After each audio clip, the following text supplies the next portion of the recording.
Manalangin po tayo.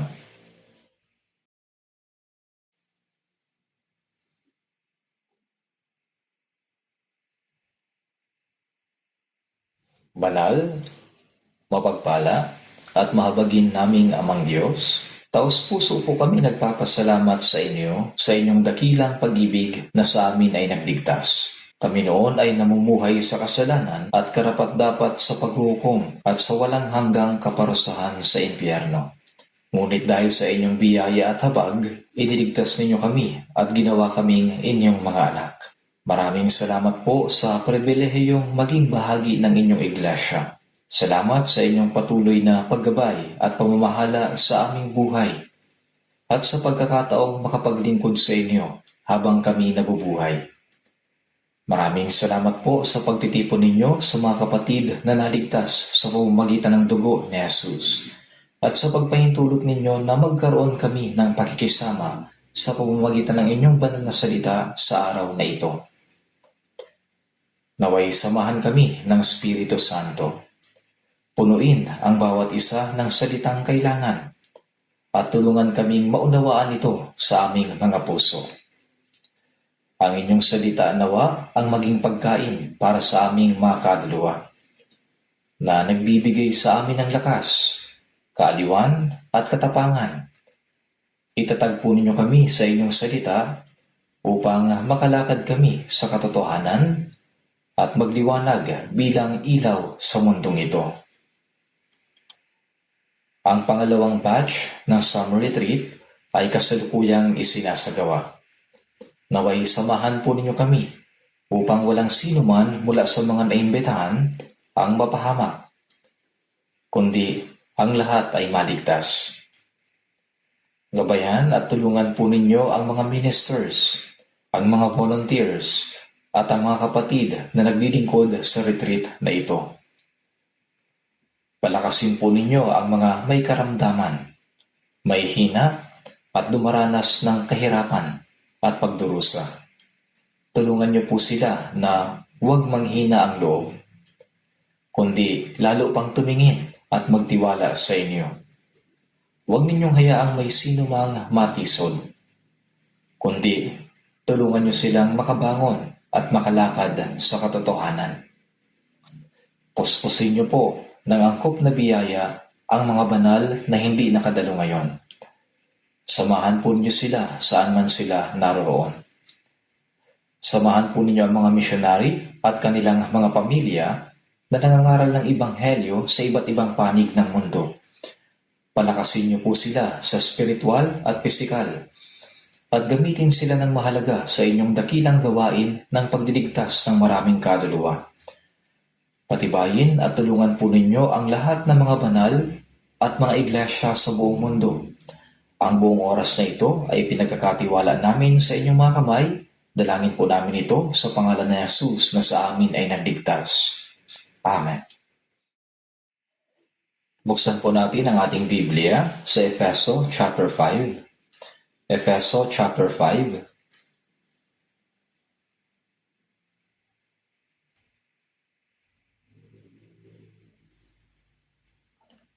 Verse 23 hanggang 33. Efeso chapter 5 verse 23 to 33.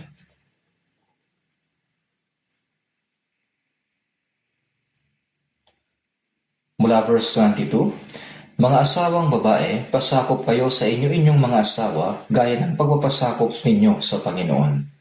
Sapagkat ang asawang lalaki ang ulo ng asawang babae, gaya ni Kristo na ulo ng iglesia na siya ang tagapagligtas ng katawan. Subalit kung paano ang iglesia ay nagpapasakop kay Kristo, gayon din ang mga asawang babae sa kanilang mga asawa sa lahat ng mga bagay. Mga asawang lalaki, mahalin ninyo ang inyong mga asawa, gaya ni Kristo na nagmahal sa iglesia at ibinigay ang kanyang sarili alang-alang sa kanya, upang kanyang pakabanalin siya na nilinis sa pamamagitan ng paghuhugas ng tubig sa salita, upang kanyang maiharap sa kanyang sarili ang isang maluwalhating iglesia na walang batik, kulubot o anumang gayong bagay, kundi siya ay maging banal at walang dungis. Gayon din naman, nararapat ibigin ng mga asawang lalaki ang kanya-kanyang sariling asawa gaya ng kanilang sariling mga katawan. Ang umiibig sa kanyang sariling asawa ay umiibig sa kanyang sarili, sapagkat walang sino mang napupuot sa kanyang sariling katawan, kundi inaalagaan at iniingatan ito, gaya naman ni Kristo sa iglesia, sapagkat tayo ay mga bahagi ng kanyang katawan. Basahin natin ang verse 31 at 32.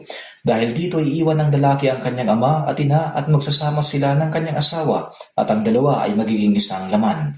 Ang hiwagang ito ay dakila, subalit ako ay nagsasalita tungkol kay Kristo at sa iglesia. Hanggang dito na lang. Ang ating senior pastor ay kasalukuyang nangangaral ng Ebanghelyo sa ikalawang batch ng summer retreat. Kaya ako muna ang narito ngayon sa pulpito. Yamang ang Ebanghelyo ay ipinapangaral ngayon sa oras na ito, umaasa ako na lahat kayo ay mananalangin sa inyong puso. Palagay ko, nais ninyong malaman ang statistics ng ikalawang summer retreat. Hanggang kaninang umaga, ang kabuuang bilang ng mga dumalo ay 13,808. Naniniwala ako na ito ang unang pagkakataon na lumampas sa 13,000 ang mga dumalo.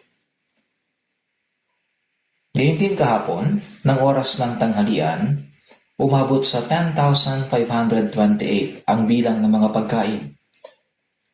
Ito rin ang unang pagkakataon na lumampas sa 10,000 ang bilang ng mga pagkain. Isang malaking kagalakan ito,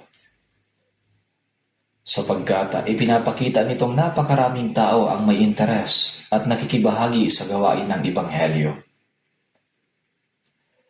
Gayunman, nananatiling limitado ang lodging na siyang lagi nating ipinag-aalala. Sa talatang ating binasa, habang ipinapahayag ang katungkulan at tungkulin ng asawang lalaki at asawang babae, sinabi sa verse 32, ang hiwagang ito ay dakila, subalit ako ay nagsasalita tungkol kay Kristo at sa iglesia.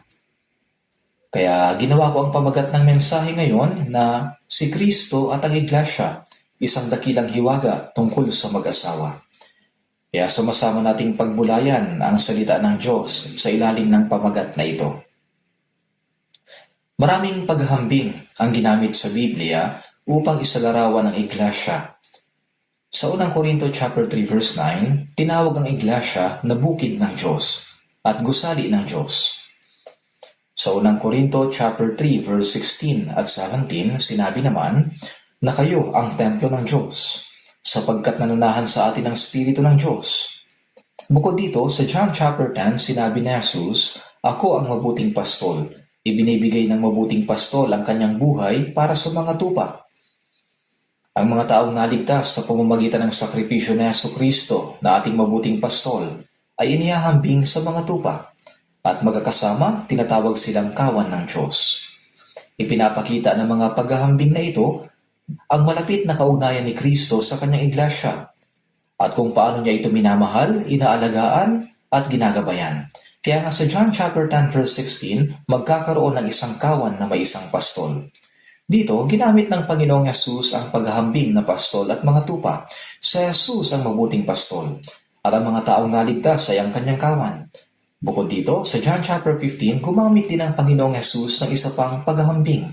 Inihalin tulad niya ang kanyang sarili sa puno ng ubas at ang mga mananampalataya na sa mga nakakabit na sanga. Ang lahat ng sanga na nananatili kay Kristo ay sama-samang bumubuo sa iglesia. Samantala, ang Diyos Ama ang tagapag-alaga ng ubasan na siyang nag-aalaga, naglilinis at nag-aasikaso upang mamunga ang mga sanga. Isa pang paghahambing na madalas gamitin sa bagong tipan ay ang katawan ng tao.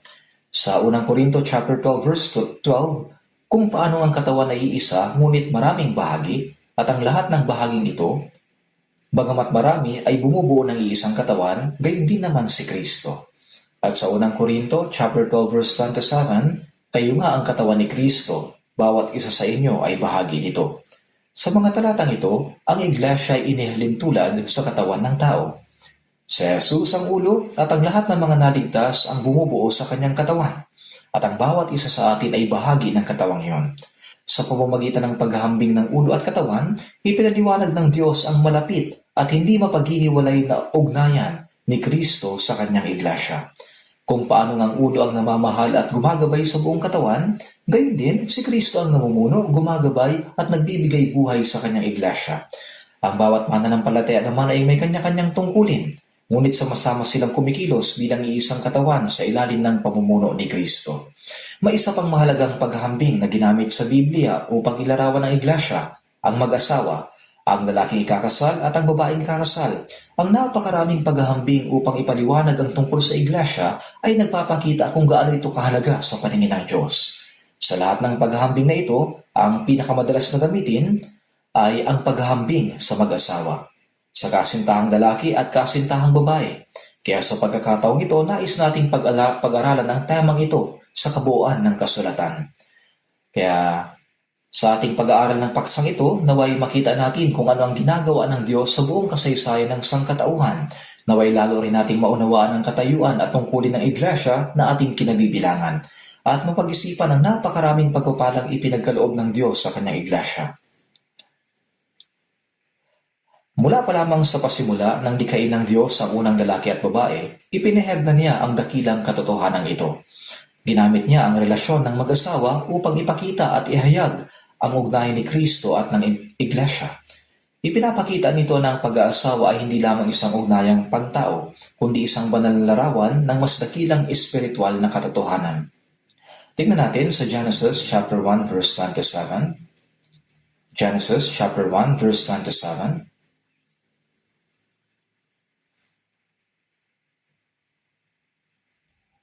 Genesis chapter 1 verse 27.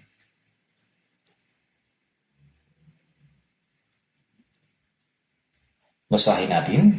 Kaya't nilalang ng Diyos ang tao ayon sa kanyang sariling larawan, ayon sa larawan ng Diyos, siya nilalang.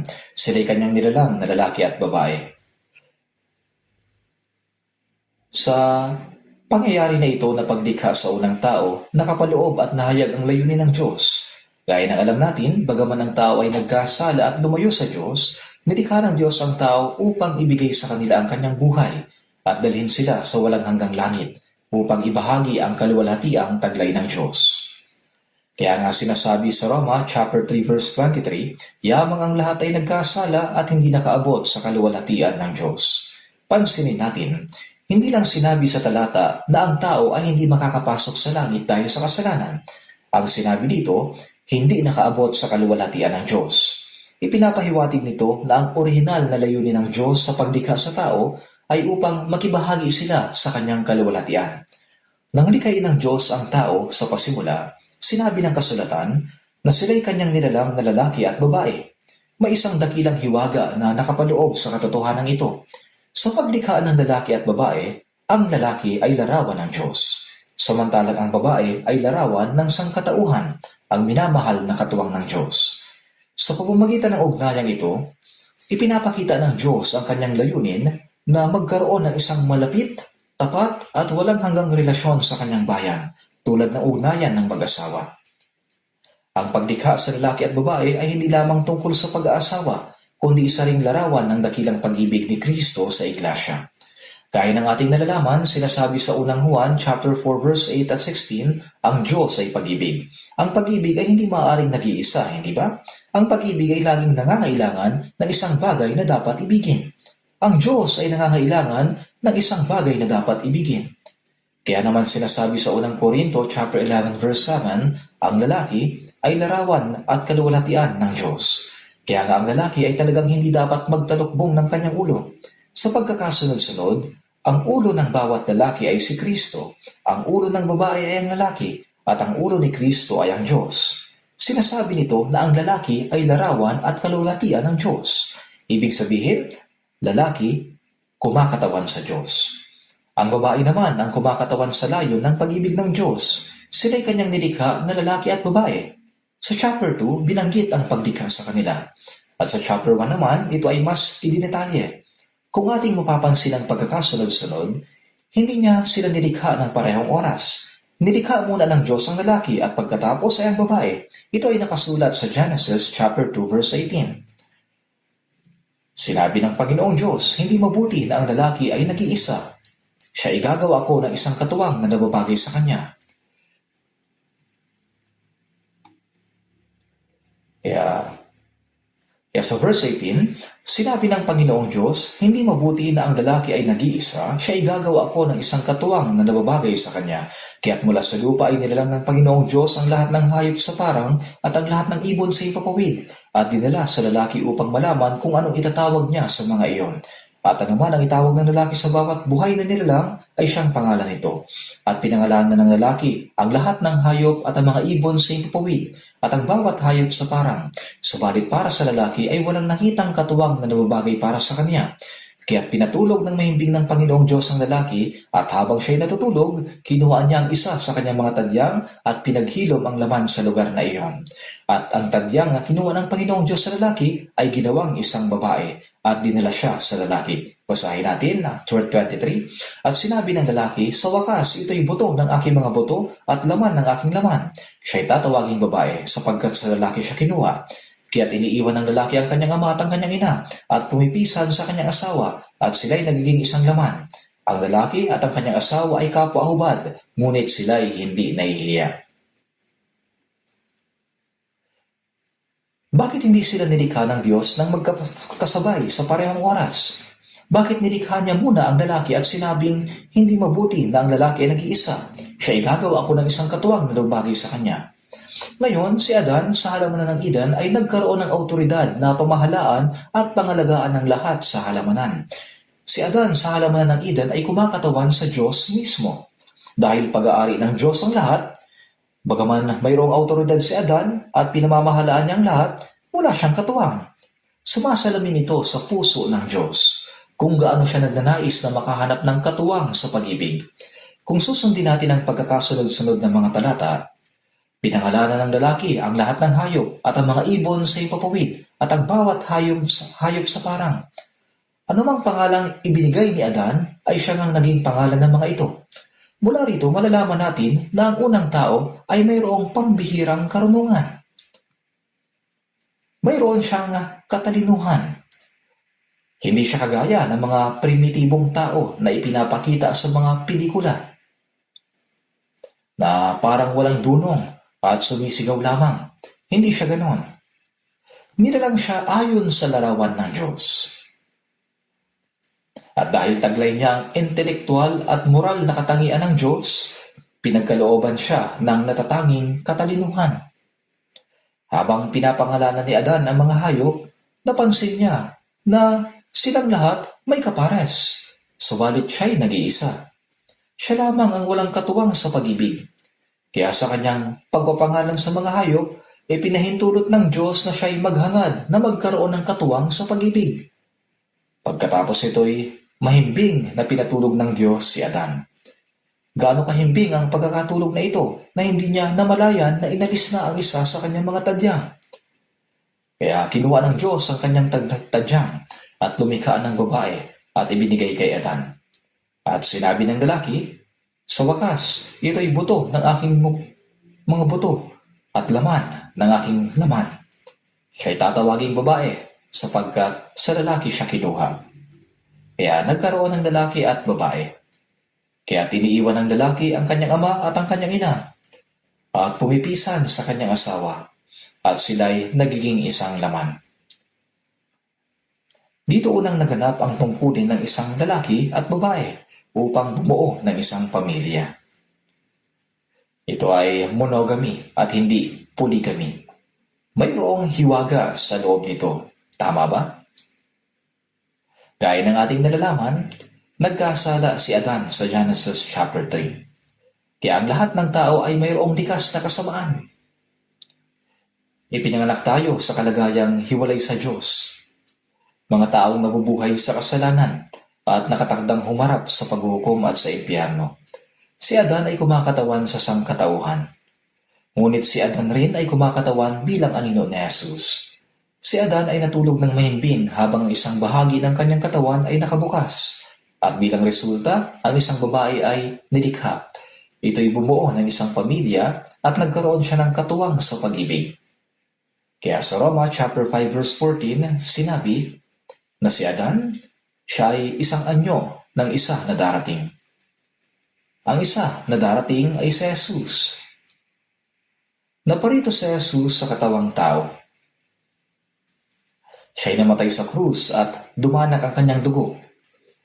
Kanyang pinasalang parusang nararapat para sa atin at namatay bilang kapalit natin. Kanyang binayaran ang buong kabayaran para sa ating mga kasalanan.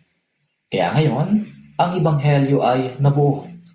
At ang lahat ng mga nagsisi at sumampalataya sa Ebanghelyo ay naging mga asawang babae ni Kristo, na katuwang ng kanyang pag-ibig. Ito ang hiwaga. Kaya sa Genesis chapter 2, verse 24, kaya't iniiwan ng lalaki ang kanyang ama at ang kanyang ina, at pumipisan sa kanyang asawa, at sila'y nagiging isang laman. Binanggit ulit ito sa Bagong Tipan, sa Efeso chapter 5, verse 31 to 32. Dahil dito, iiwan ng lalaki ang kanyang ama at ina, magsasama sila ng kanyang asawa, at ang dalawa ay magiging isang laman. Ang hiwagang ito ay dakila, subalit ako ay nagsasalita tungkol kay Kristo at sa Iglesia. Ipinapakita nito na ang pangyayari sa Genesis chapter 2, kung saan ang unang nilalang ng Diyos ang lalaki, pagkatapos ay pinatulog siya ng mahimbing, at mula sa kanya ay nilikha ang isang katuwang na maging layon ng kanyang pag-ibig upang makabuo ng isang pamilya. Ito ay naglalaman ng isang hiwaga na tumutukoy sa ugnayan ni Kristo at ng mga taong naligtas.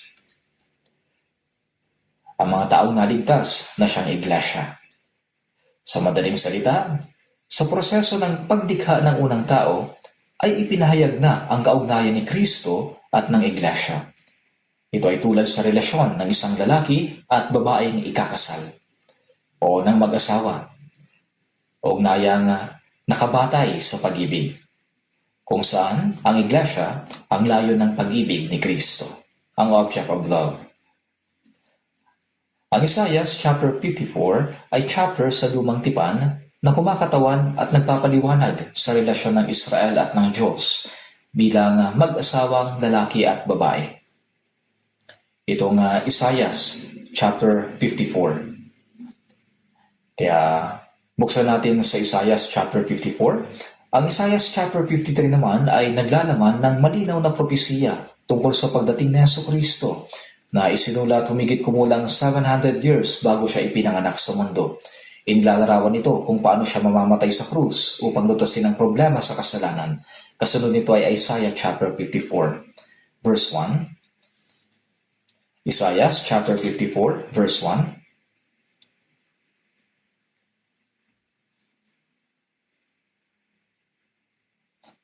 Kaya babasahin ko ang ilang talata simula sa Isaiah chapter 54, verse 1.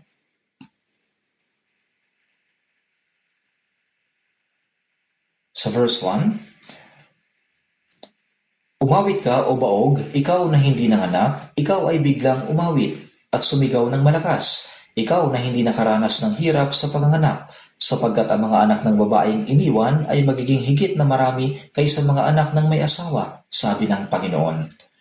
At sa verse 5, sapagkat ang lumalang sa iyo ay iyong asawa, Panginoon ng mga hukbo ay kanyang pangalan. Ang banal ng Israel ay iyong manunubos, ang Diyos ng buong lupa ang tawag sa kanya. Sapagkat tinawag ka ng Panginoon gaya ng asawang kinalimutan at nagdadalamhati ang spirito, parang asawa ng kabataan nang siya'y itinakwil, sabi ng iyong Diyos. Sa ilang sandali ay kinalimutan kita, ngunit titipunin kita sa pamamagitan ng malaking pagkahabag. Sa nag-uumapaw na puot ng sandali, ay kinubli ko ang aking mukha sa iyo. Ngunit kinawaan kita sa pamamagitan ng walang hanggang kagandahang loob, sabi ng Panginoon na iyong manunubos.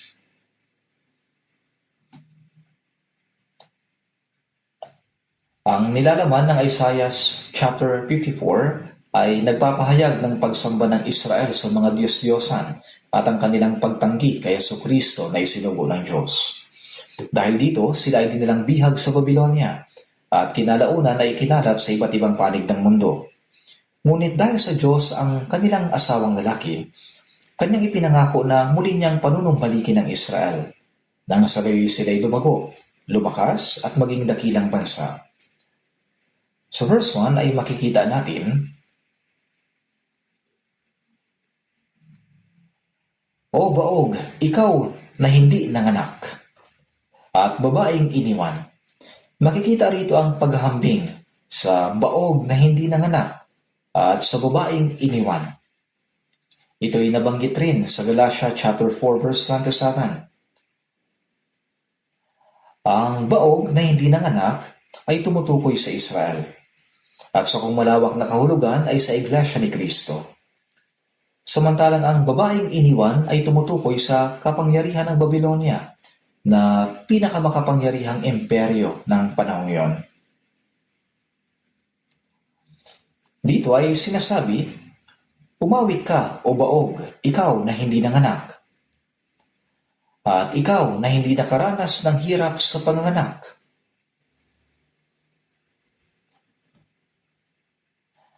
Ikaw na hindi nakaranas ng hirap sa panganganak. Ang salitang hirap sa panganganak ay tumutukoy sa matinding sakit na dinaranas ng isang ina habang isinisilang ang kanyang sanggol. Ikaw ay biglang umawit at sumigaw ng malakas. Sinasabi nito na purihin ang Diyos ng malakas. Isipin natin ang kalagayan ng Israel. Nabihag sila sa Babylonia, at dahil sa itinakwil nila si Kristo, sila'y ikinalat sa buong mundo. Sa kabila nito, sinabi ng Diyos sa kanila na umawit. Hindi lamang umawit, kundi umawit ng malakas at may sigaw ng kagalakan. Bakit sinabi ito ng Diyos? May dalawang dahilan. Una, ay dahil sa mayroon silang asawa. Kaya sa verse 5 sinasabi, "Sapagkat ang lumalang sa iyo ay ang iyong asawa." Bagaman ang Israel noon ay nasa ilalim ng parusa ng Diyos at sila'y nabihag sa Babylonia, at sa kasaysayan ay nagdusa ng matindi pagkatapos itakwil si Kristo, sino kaya ang asawang lalaki ng Israel? Ang Diyos ay buhay at nariyan, at dahil sa mayroon siyang asawa, sinabi niya na umawit sila. At ikalawa, bagamat sa kasalukuyan ay mas mahina ang Israel kaysa sa Babylonia, at bagaman sila ay nakakalat sa buong mundo at tila isang mahina at wasak na bayan, darating ang panahon na sila ay muling ibabalik ng Diyos. Sa panahong iyon, magkakaroon sila ng maraming anak, lalago at magiging isang malakas na bansa. Kaya't inutusan silang umawit ng malakas. Sinasabi sa verse 2, "Palawakin mo ang lugar ng iyong tolda," na sinasabi sa kanila na palakihin mo ang kanilang lugar. At iladlad mo ang mga tabing ng iyong mga tahanan. Huwag kang umurong. Sapagkat kapag ibinalik na ng Diyos ang Israel, sila ay kanyang pararamihin at patatagtagin. Kaya sa Isaiah chapter 54, mapapansin natin na iba't ibang katawagan ang ginamit para sa Israel. Una, tinawag silang asawa, sapagkat silang asawa ng Diyos. Ikalawa, tinawag silang mga anak.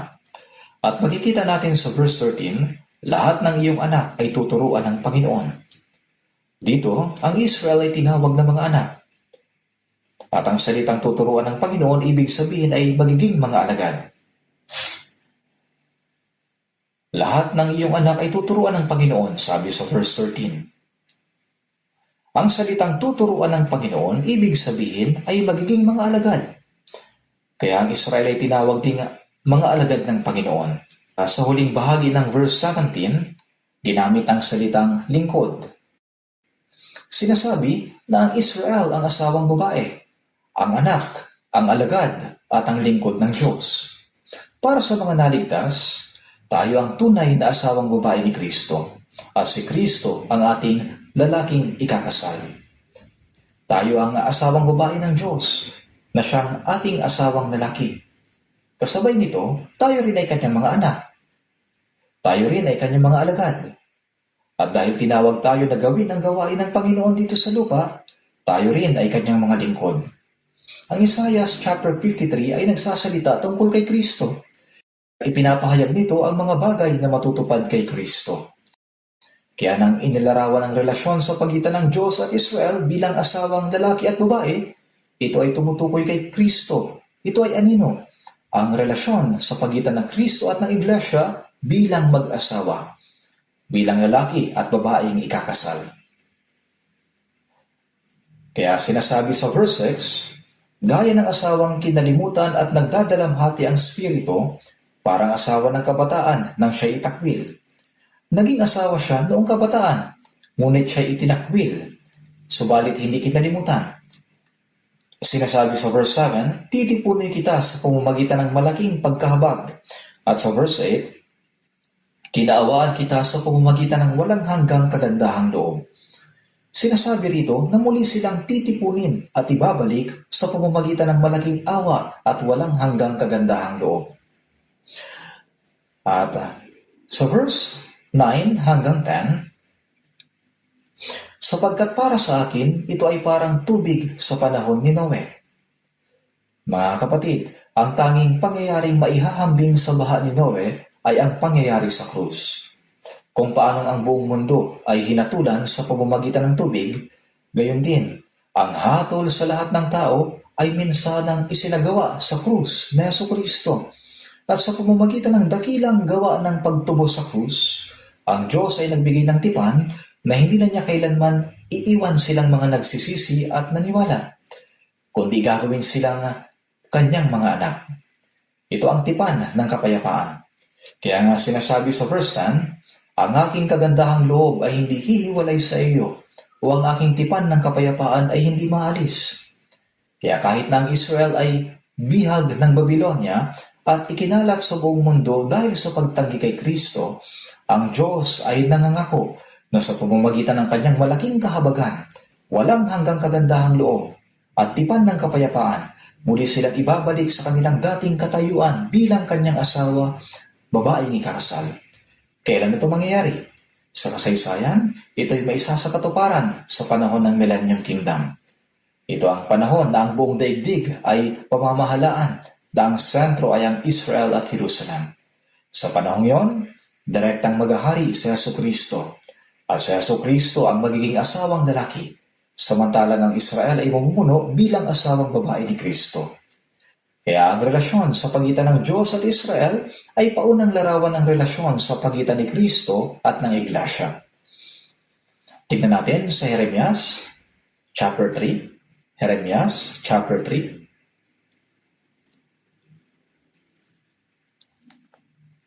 Jeremias chapter 3.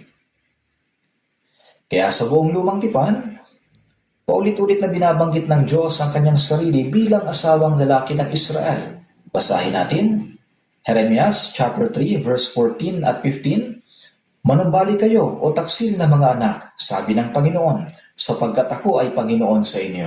At kukuha ako sa inyo ng isa sa isang lungsod, at dalawa sa isang angkan, at dadalhin ko kayo sa Sion, at bibigyan ko kayo ng mga pastol ayon sa aking napupusuan, na magpapakain sa inyo ng kaalaman at unawa. Sinasabi rito, sabi, ako ay Panginoon sa inyo. Sa panahon ni Jeremias, dahil sumamba ang Israel sa mga Diyos-Diyosan, sila ay sinakop at binihag sa Babylonia.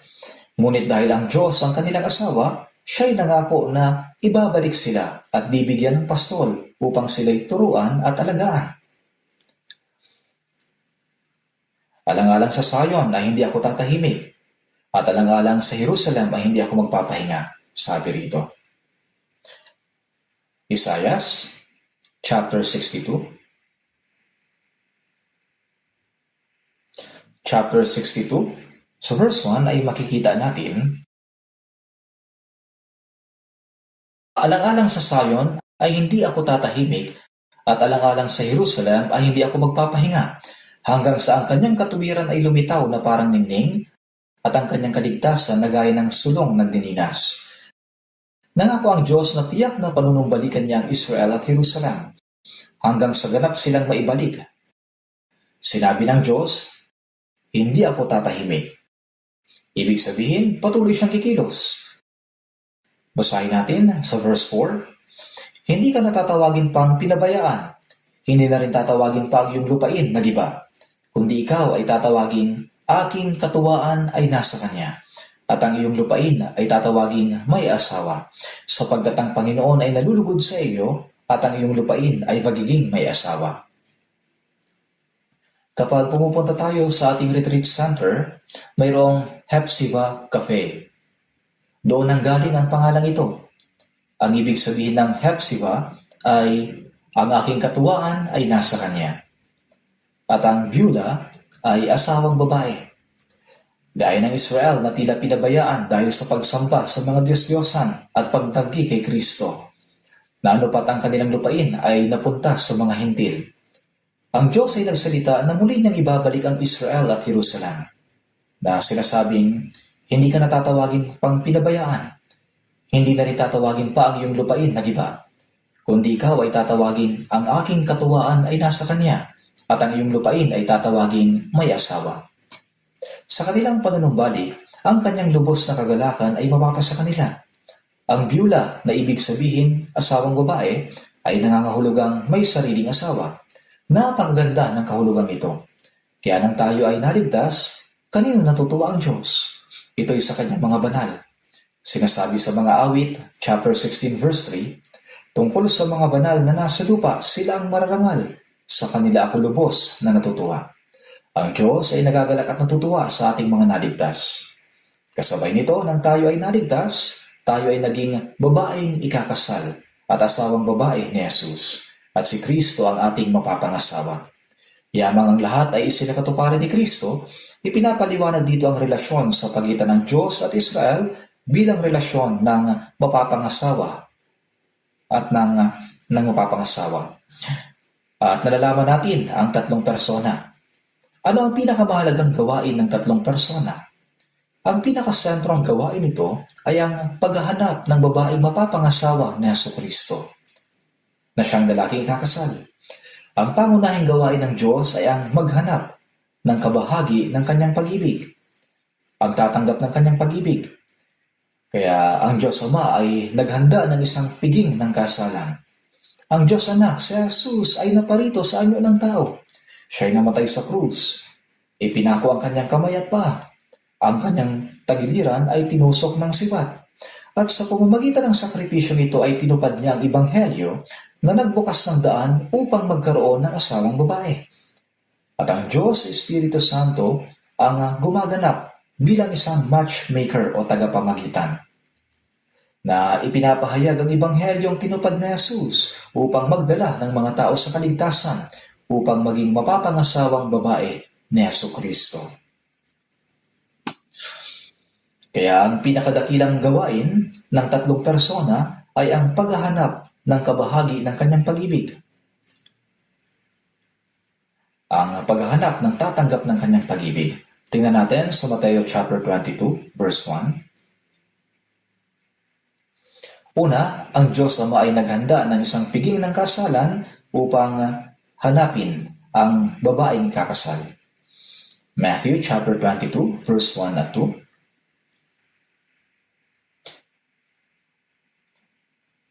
Verse 1 at 2. Si Jesus ay muling nagsalita sa kanila sa mga talinhaga na sinasabi, basahin natin ang sabay-sabay, ang kaharian ng langit ay tulad sa isang hari na nagdaos ng isang handaan para sa kasal ng kanyang anak na lalaki. Binabanggit dito ang isang hari na nagdaos ng isang handaan para sa kasal ng kanyang anak na lalaki. Ang isang hari ay tumutukoy sa Diyos Ama. Ang kanyang anak na lalaki ay ang Diyos Anak na si Jesucristo. At ang Diyos Ama ay naghanda ng piging upang maghanap ng babaeng kakasal para sa kanyang anak na si Jesus. Sa katunayan, ang buong 4,000 taon ng kasaysayan ng lumang tipan mula kay Adan hanggang sa pagdating ni Kristo ay may tuturing bilang paghahanda sa mahalagang kasalan upang hanapin ang babaeng ikakasal kay Kristo Jesus. Kaya nga sinabi sa verse 11, upang makapasok sa piging ng kasalan, dapat ay nakadamit pang kasal. Sa verse 11 hanggang 13, ngunit nang pumasok ang hari upang tingnan ang mga panauhin, may nakita siya roong isang tao na hindi nakadamit pang kasal. Sinabi niya sa kanya, kaibigan, paano ka nakapasok dito na hindi nakadamit pang kasal? Ngunit hindi siya makapagsalita. Kaya't sinabi ng hari sa mga lingkod, gapusin ninyo ang mga paa at mga kamay niya at itapon ninyo sa kadiliman sa labas. Doon ay ang pagtangis at ang pagangalit ng mga ngipin. At sa verse 14, sapagkat marami ang tinawag, ngunit kakaunti ang pinili. Kaya matapos maihanda ang piging ng kasalan, maraming panauhin ang inanyayahan. Subalit nakakita ang hari ng isang lalaki na hindi nakadamit pangkasal. Tinanong siya, paano ka nakapasok dito na hindi nakadamit pangkasal? Ano ang damit pangkasal?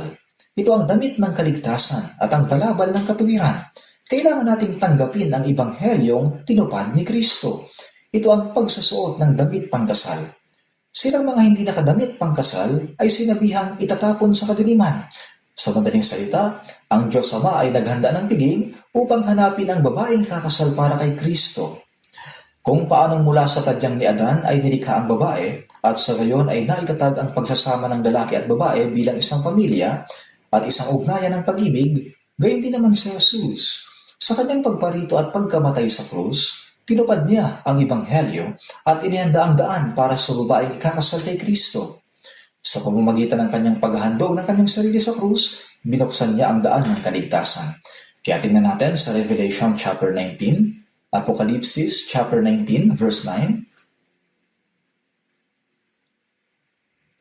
Apocalypse chapter 19 verse 9.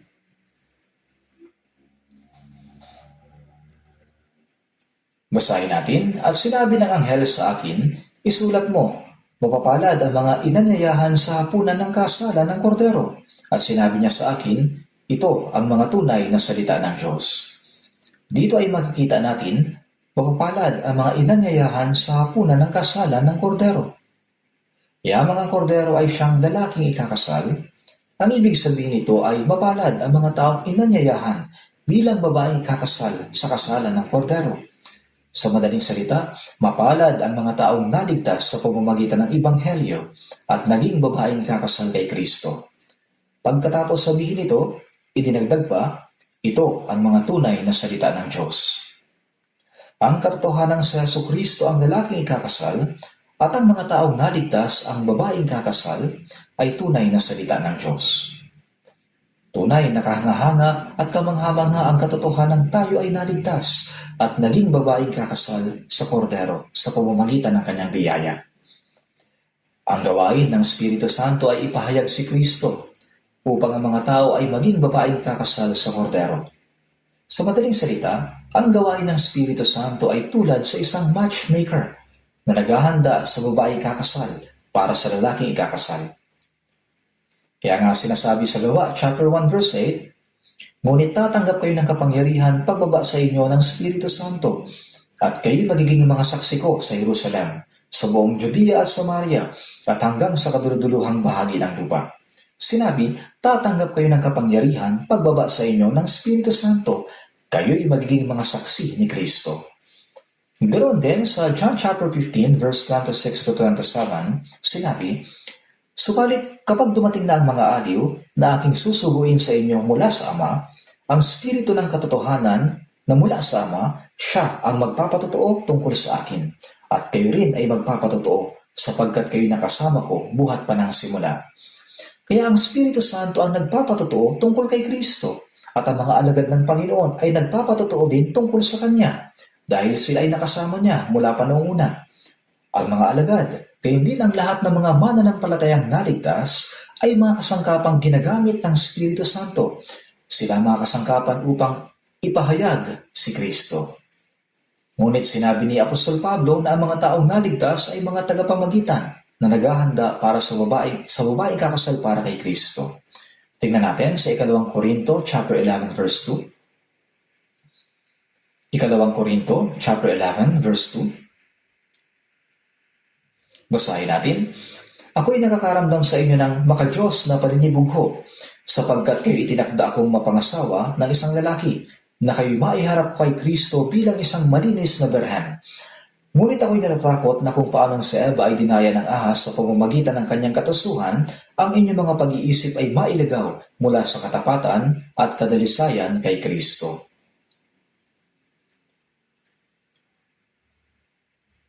Ito ay sulat ni Apostol Pablo sa Iglesia ng Korinto. Dito ay sinabi niya, sapagkat kayo itinakda akong mapapangasawa ng isang lalaki. Inilarawan niya ang kanyang sarili bilang isang tagapamagitan sa kasal. Kung si Pablo bilang kasangkapang ginamit ng Espiritu Santo ay isang tagapamagitan, nangangahulugan na ang gawain ng Espiritu Santo ay ang mamagitan upang ihanda ang babaeng ikakasal para kay Kristo. Makikita rin natin ang larawang ito sa Genesis chapter 24 sa Lumang Tipan.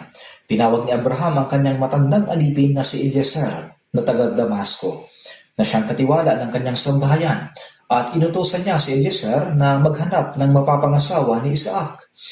Sa Genesis chapter 24 verse 3 to 4, sinabi ni Abraham, "Ikaw ay aking panunumpain sa ngalan ng Panginoon, Diyos ng langit at lupa, na hindi mo ikukuha ng asawa ang aking anak sa mga anak na babae ng mga Kananeo na siyang aking tinitirhan.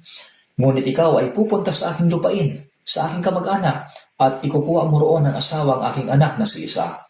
Ito ang ipinagbili ni Abraham sa kanyang alipin, at si Eliezer ay talagang nagpunta at matagumpay na nakahanap ng mapapangasawa para kay Isaac. Sa paglalarawang ito, si Abraham ay larawan ng Diyos Ama, si Isaac ay larawan ni Jesucristo, at si Eliezer naman ay larawan ng Espiritu Santo na nagpapatotoo tungkol sa Ama at sa Anak, at naghahanap at gumagawa ng gawain ng isang tagapamagitan sa pag-aasawa upang maihanda ang babaeng kakasal para kay Kristo. Ngayon naman, buksan natin ang Apokalipsis chapter 22 verse 17.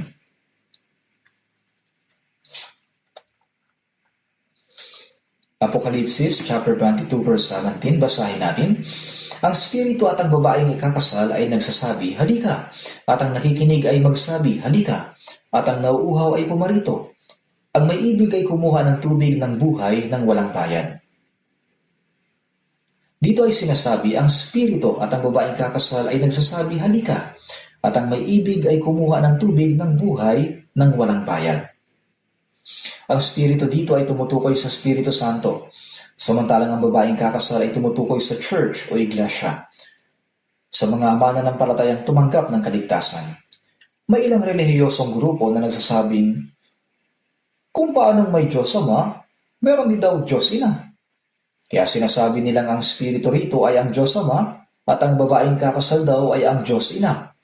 Ngunit yun ay sarili lamang nilang interpretasyon o pagpapakahulugan. Hindi yun ang sinasabi sa talatang ito. Sa talatang ito, ang spirito at ang babaeng kakasal ay kapwa ang nag-aanyaya sa mga tao. Pumarito, ang may ibig ay kumuha ng tubig ng buhay ng walang bayad. Ang gawain ng Espiritu Santo ay ang magpatotoo tungkol kay Kristo at magtipon ng babaeng kakasal kay Kristo. Gayon din ang pangunahing gawain ng iglesia, ang magsabi ng, "Halika, tara." Sa katunayan, ito ay isang paanyaya. Halimbawa, ang summer retreat ay isang gawain ng pag-aanyaya sa mga tao. Sinasabi, "Pumarito, ang may ibig ay kumuha ng tubig ng buhay ng walang bayad." Ganap nang binayaran ng Panginoong Hesus ang kabuuang halaga ng ating kaligtasan.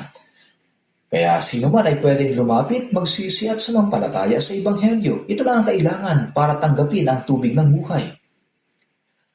Sa John chapter 3 verse 29, tingnan natin.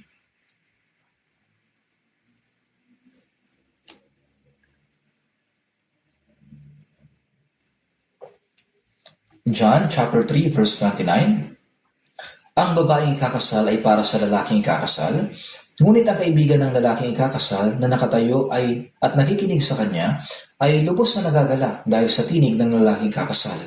Kaya't ang kaligayahan kong ito ay ganap na." Ilang ulit na itinuro ni Juan na tagapagbautismo sa Jesus at sinabi, "Narito ang kordero ng Diyos na nag-aalis ng kasalanan ng sanlibutan." At dahil sa patotoong yon, maraming tao ang lumapit kay Jesus.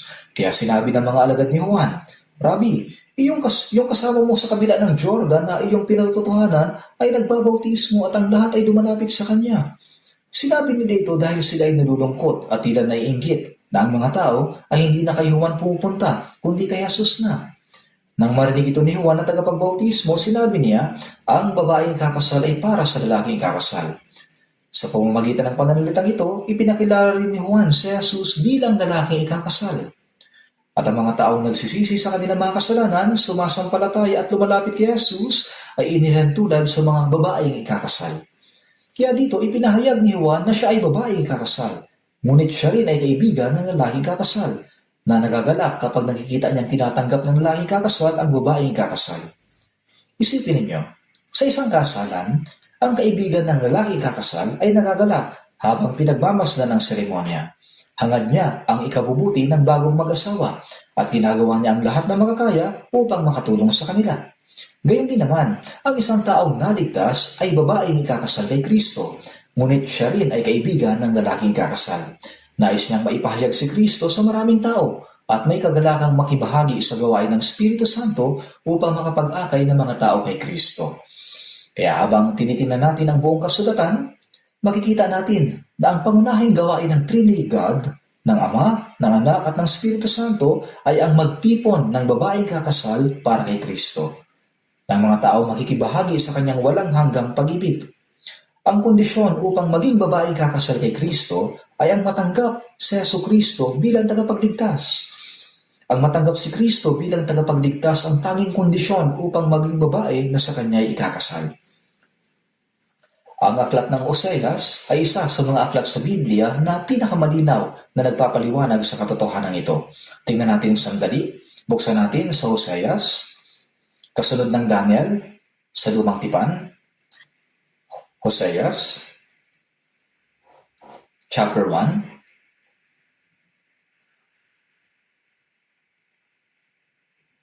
Simulan natin sa verse 2. Oseas chapter 1 verse 2. Nang unang magsalita ang Panginoon sa pamamagitan ni Oseas, sinabi ng Panginoon kay Oseas, "Humayo ka, mag-asawa ka ng isang bayarang babae, at magkaroon ka ng mga anak sa bayarang babae, sapagkat ang lupain ay gumagawa ng malaking kahalayan dahil sa pagtalikod nila sa Panginoon." Kaya't humayo siya at kinuha niya si Gomer na anak ni Diblaim, at siya'y nagdihi at nanganak sa kanya ng isang lalaki. Sinabi ng Panginoon sa kanya, "Tawagin mo ang kanyang pangalan na Jezreel, sapagkat ilang sandali na lang at aking parurusahan ang sambahayan ni Jehu dahil sa dugo ni Jezreel, at aking tatapusin ang kaharian ng sambahayan ni Israel."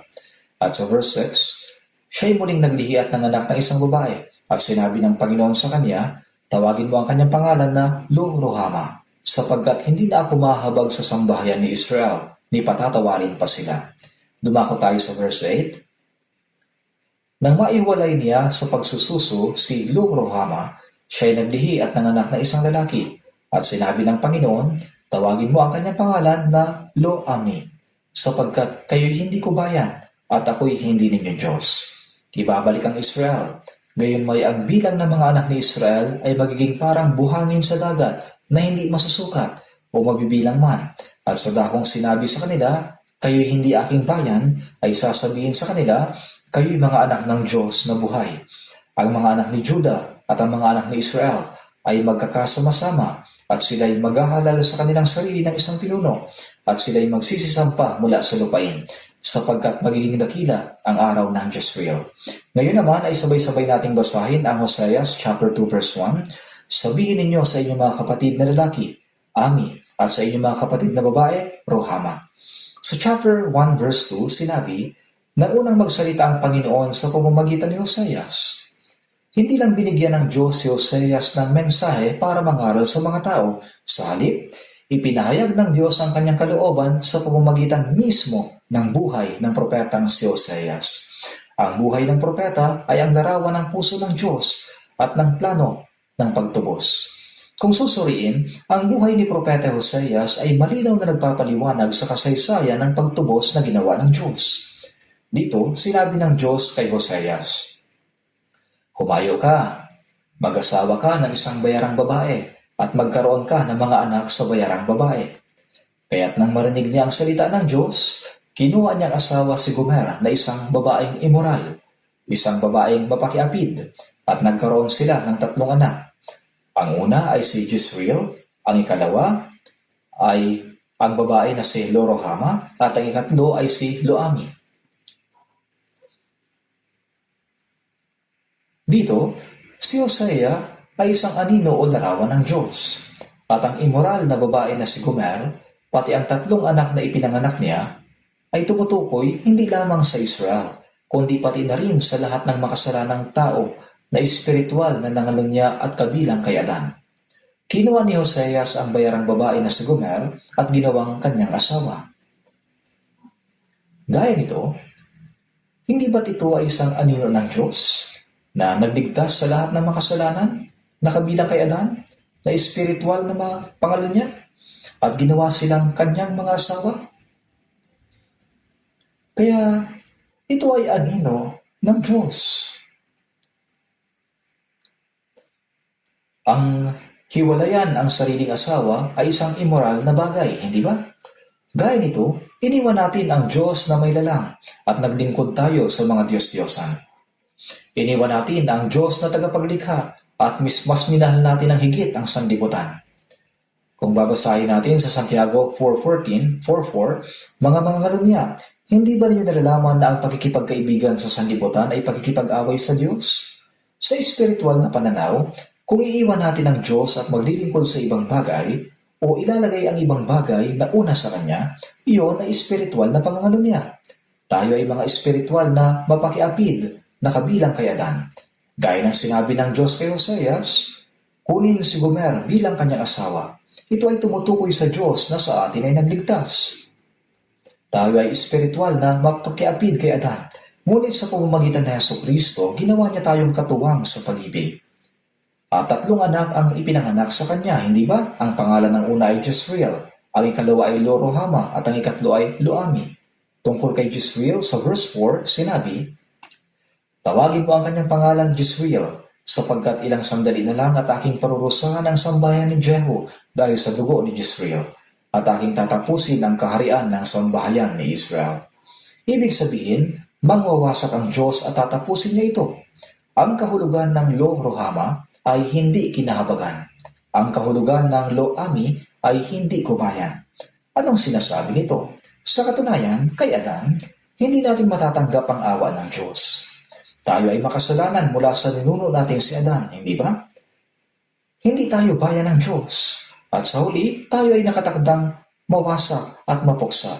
Nakatakdang pumasok sa walang hanggang impyerno. Ngunit ang Diyos, basahin natin sa verse 11, sapagkat magiging dakila ang araw ng Jezreel.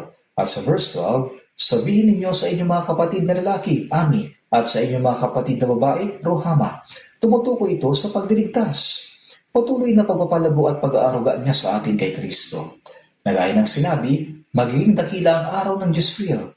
At bagaman sinabi niya, hindi ko bayan, ngunit dahil kay Kristo, tayo ay naging kanyang bayan. At bagaman tayo ay mga hindi tumanggap ng habag, maunawaan natin sa buhay ni Hoseas na sa pamamagitan ng pagkuha niya kay Gomer bilang kanyang asawa at pagkakaroon ng mga anak, itinuturo nito sa atin ang malaking awa ng Diyos kay Kristo Jesus. Sa katunayan, tayo ay mga hindi karapat-dapat, hindi tayo kwalipikado. Ngunit ginawa pa rin niya tayong katuwang ng kanyang pag-ibig, hindi ba? Sa paningin ng Diyos, tayo ay mga espiritual na mapakiapid. Tayo ay mga espiritual na immoral na anak. Ngunit iniligtas tayo ng Diyos kay Kristo at ginawa tayong kanyang asawa. Yan ang kahulugan nito. Hindi ba't ito'y napakalaking bagay na dapat na ipagpasalamat natin? Yun ang ginawa ng Diyos para sa atin. Sa chapter 3, muli siya nagsalita sa chapter 3, verse 1-3. Basahin po natin. At sinabing muli ng Panginoon sa akin, humayo ka ulit, ibigin mo ang isang babae na minahal ng kanyang asawa, bagamat isang mangangalam niya. Kung paanong inibig ng Panginoon ang mga anak ni Israel, bagaman sila'y bumaling sa ibang mga Diyos at gustong-gusto ang mga tinapay na may pasas. Sa gayon binili ko siya sa halagang 15 siklong pila, isang omer na sibada, at ng isang takal na alak. At sinabi ko sa kanya, dapat kang manatiling akin sa loob ng maraming araw, huwag kang maging bayarang babae o pipisan sa ibang lalaki, at magiging gayon din ako sa iyo. Ito rin ay may kaparehong nilalaman. Kung susuriin natin, hindi pa rin itinakwil ni Gomer ang kanyang pagiging mapakiapid. At kahit kasal na siya kay Hoseas, pinagtaksilan pa rin niya at iniwan si Hoseas. Pero binili ulit siya ng propeta. Ngunit paulit-ulit pa rin siyang nakiapid sa ibang lalaki. Ngunit ano ba ang sinabi ng Diyos? Humayo ka ulit, ibigin mo ang isang babae na minahal ng kanyang asawa, bagamat isang mangangalo niya. Huwag mo siyang itakwil at palayasin papalayo, kundi kunin mo siya at maging iyong asawa. Ibig sabihin, ituring mo siya bilang layo ng pag-ibig. Ito ang kahulugan nito. Sa gayon, binili ni Hosea sa halagang 15 siklong pila at 1 omer na sibada, at kinuha siya ni Hoseas para sa kanyang sarili. Kinuha siya ni Hoseas para sa kanyang sarili. Tingnan ninyo, sinabi sa talata, binili ko siya. Ang ibig sabihin nito ay binili ni Hoseas si Gomer para sa kanyang sarili. Ibig sabihin, hindi ito ginawa ni Hoseas bilang isang formalidad, kundi talagang inibig niya si Gomer. Kahit na isa siyang immoral na babae, minahal pa rin niya ito. Talagang binili niya si Gomer para sa kanyang sarili. Ano ang ipinapahiwatig nito? Upang tayo ay maligtas at maging asawang babae ni Kristo, kailangan si Kristo ay magbayad ng halaga. Kailangan ng kanyang sakripisyo. Anong sakripisyo? Ang sakripisyo sa krus. Kung paanong binuksan ang tagiliran ni Adan, gayon din si Jesus tumanggap ng kaparusahan sa halip na tayo. Nagtanak ang kanyang dugo bilang kabayaran at tinubos tayo sa pamamagitan ng halagang iyon. Siya ay nagbayad ng halaga para bilhin tayo. Kaya nga sinasabi sa unang Korinto chapter 6 verse 19 at 20, kayo'y hindi sa inyong sarili sapagkat kayo'y binili sa isang halaga. Sinabi rin sa unang Korinto 7:23, kayo'y binili sa isang halaga. Huwag kayong maging alipin ng mga tao. Kung titingnan din natin sa mga gawa chapter 20 verse 28, sinabi, Iglesia ng Diyos na binili niya ng kanyang sariling dugo. Nagbayad si Jesus ng kanyang dugo bilang halaga, kaya tayo naging babaeng ikakasal. At para kanino niya binayaran ang halaga upang kunin tayo bilang kanyang asawa? Ito ay para sa kanyang sarili. Kaya kung titingnan natin sa Isaiah 43, ako nga ang siyang pumapawi ng iyong mga pagsuway alang-alang sa akin, at hindi ko alalahanin ng iyong mga kasalanan. Ibig sabihin, alang-alang mismo sa Diyos, alang-alang mismo kay Kristo. Nagbayad siya ng halaga, binili tayo upang tayo maging kanyang pag-aari. Ano naman ang dapat natin gawin? Dito, nakiusap si Hoseas kay Gomer. Sinabi ko sa kanya, dapat kang manatiling akin sa loob ng maraming araw, huwag kang maging bayarang babae o pipisan sa ibang lalaki, at magiging gayon din ako sa iyo. Ngayon, kung kinuha na tayo ng Panginoon bilang kanyang asawa, at kung tunay na tayo ang babaeng kakasal kay Kristo, dapat nating panatilihin ang katapatan at kalinisan hanggang sa maiharap tayo sa lalaking ikakasal na si Kristo. Bakit? Dahil trinato tayo ni Kristo sa ganoong paraan. Binayaran niya ang ganoong halaga at inibig tayo ng pag-ibig na hindi nagbabago. Dito, sinabi ni Hoseas, sa loob ng maraming araw, sapagkat bilang tao, ilang dekada lang siya mabubuhay. Ngunit si Kristo ay ang ating walang hanggang asawa. Tayo naging walang hanggang asawa babae ni Kristo, at magiging gayon din ako sa inyo. So Hosea chapter 2 verse 19 to 20.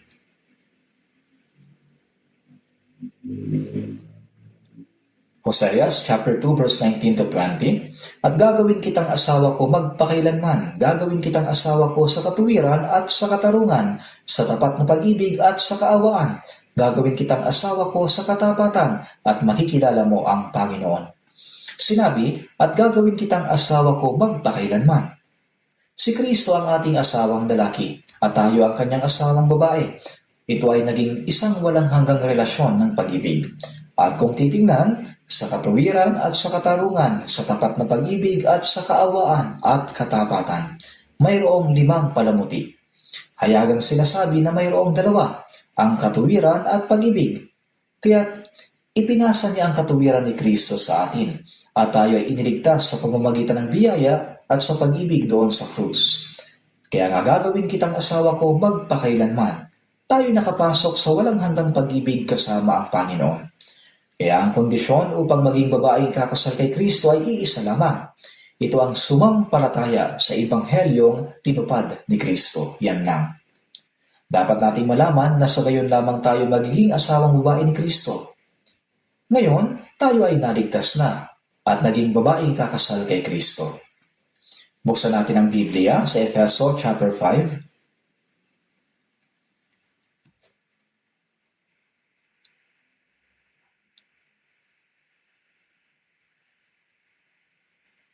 Ang pangunahing talata, Efeso chapter 5 verse 31 to 32, basahin natin. Dahil dito, iiwan ng lalaki ang kanyang ama at ina, magsasama sila ng kanyang asawa, at ang dalawa ay magiging isang laman. Ang hiwagang ito ay dakila, subalit ako ay nagsasalita tungkol kay Kristo at sa Iglesia. Kaya ang mag-asawa sa isang pamilya ay naglalaman ng dakilang hiwaga na nagpapaliwanag ng ugnayan ni Kristo at ng Iglesia. Ang hiwagang ito ay naipahayag mula pa sa Genesis. Naipahayag din sa Lumang Tipan sa pamamagitan ng ugnayan ng Diyos at Israel. At sa huli ay malinaw na sinasabi na ang ugnayan natin kay Kristo ay ugnayan ng lalaki at babaeng ikakasal. Ito ay isang dakilang hiwaga. Dahil sa ang mag-asawa ay larawan ng relasyon ni Kristo at ng Iglesia, sa proseso ng buhay mag-asawa, unti-unting naunawaan ang hiwagang ito. Ang ugnayan ni Kristo at ng Iglesia. Sa ugnayan ito, si Kristo, ang siyang lalaki ikakasal, ay umiibig sa Iglesia na babaeng kakasal at ibinigay niya ang kanyang buhay para sa kanya, hindi ba? Efeso chapter 5 verse 25.